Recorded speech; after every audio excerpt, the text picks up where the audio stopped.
प्रभातम। विषय संस्कृत कक्षा 6 प्रथम पाठ पुनरावलोकनम। प्रिय छात्रों, आज हम लोग पुनरावलोकनम इस पाठ का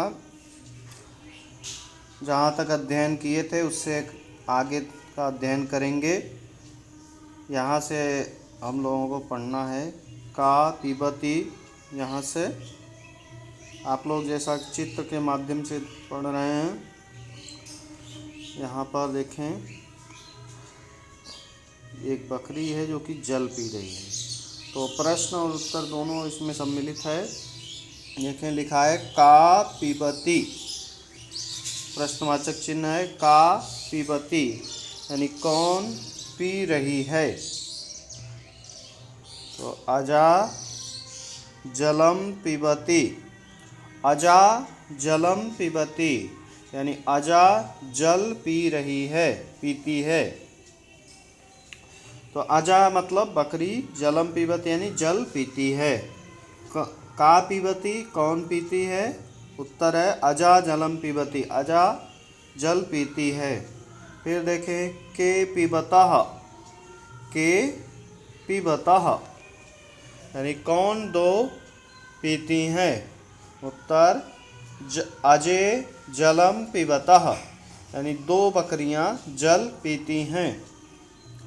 काह पिबंती बहुवचन है, बहुत सी बकरियां हैं। काह पिबंती कौन सब जल पीती, कौन सब पीती हैं।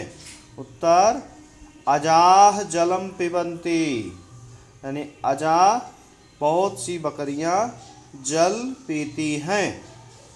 देखा आप लोगों ने, इसमें स्त्रीलिंग है तो का एक वचन के लिए, के द्विवचन के लिए, काह बहुवचन के लिए, और क्रिया पिबती पिबतः पिबंती क्रम से एक वचन द्विवचन बहुवचन। फिर अजा जलम पिबती, यहाँ पर भी एक वचन है।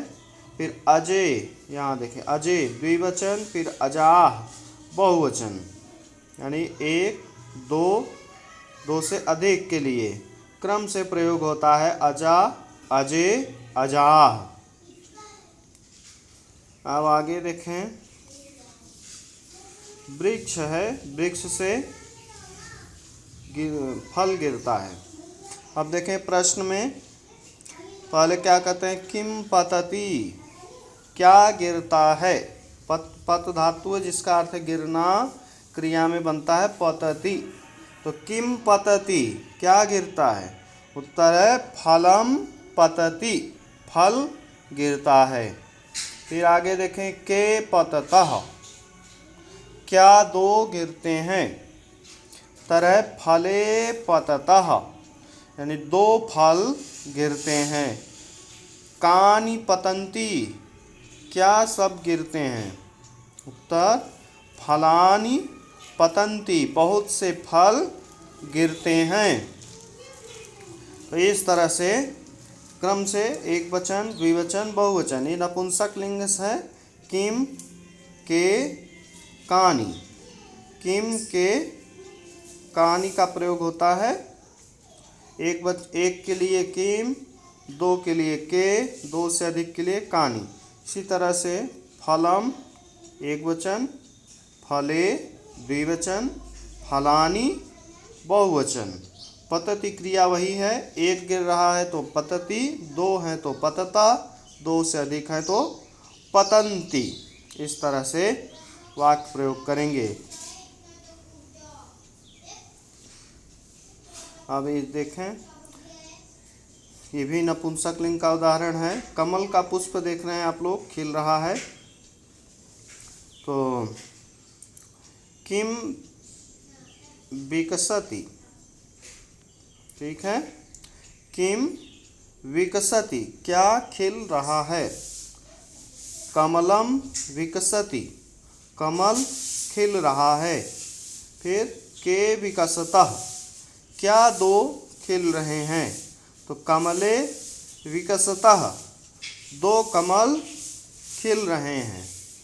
कानि विकसन्ति यानी कौन सब खिल रहे हैं। उत्तर है कमलानि विकसन्ति बहुत से कमल खिल रहे हैं।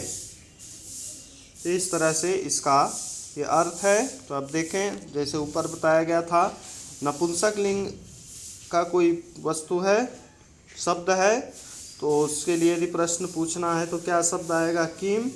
और दो हैं तो के, दो से अधिक हैं तो कानी।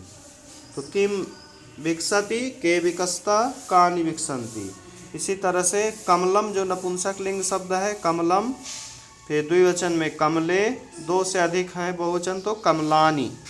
फिर विकसति, विकसतः, विकसंति, वही क्रिया वही है, एक वचन। विकसत यानी खिलता है, विकसतः दो खिलते हैं, विकसंति दो से अधिक बहुत से खिलते हैं। इस तरह से इसका अर्थ है। पुनः एक बार, किम विकसति क्या खिलता है? कमलम विकसति कमल खिलता है। के विकसतः कौन दो खिलते हैं? कमले विकसतः दो कमल खिलते हैं। कानि विकसंति क्या सब खिलते हैं? कमलानि विकसंति बहुत से कमल खिलते हैं। इस तरह से आप लोगों ने देखा, आप लोगों का ये पाठ समाप्त हुआ। कह, आप देखें यहाँ पर शब्दार्थ दिया हुआ है।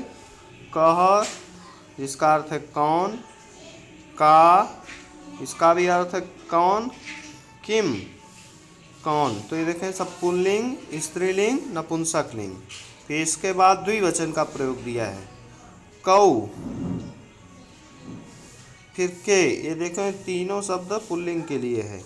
कह कौन, कौ कौन दोनों, के कौन सब, का कौन ये स्त्रीलिंग का शब्द है। का, के, का एक वचन, द्विवचन, बहुवचन। ये नपुंसक लिंग है। किम कौन, के कौन दोनों, कानी कौन सब। तो इस तरह से आप लोग इस शब्दार्थों को याद करेंगे। फिर चित्रानुसारम संस्कृते वाक्यानि रचयत, चित्र के अनुसार संस्कृत में वाक्य बनाए। तो कह धावती, ये प्रश्न आपके पाठ में भी आया है। का लिखति, किम पतति, के खेलन्ति, काह उड्डयन्ति, कानि विकसन्ति। तो इसमें काफ़ी ऐसे ये जो आपने पढ़ाई है, जैसे यहाँ पर देखें, के खेलन्ति तो बालकाः, बहुत से बालक खेल रहे हैं, तो उत्तर हो जाएगा बालकाः खेलन्ति। काः उड्डयन्ति, तभी देखें कबूतर सब उड़ रहे हैं, तो हो जाएगा कपोताः उड्डयन्ति। फिर इसके बाद कानि विकसन्ति, तो कमलानि विकसन्ति, ये आया ही है। तो इस तरह से चित्र को देख करके आप लोग अभ्यास प्रश्नों का उत्तर लिखेंगे। धन्यवाद आप सभी को। अच्छी तरह से आप लोग पढ़ाई करें। आप सभी को बहुत बहुत शुभकामनाएं।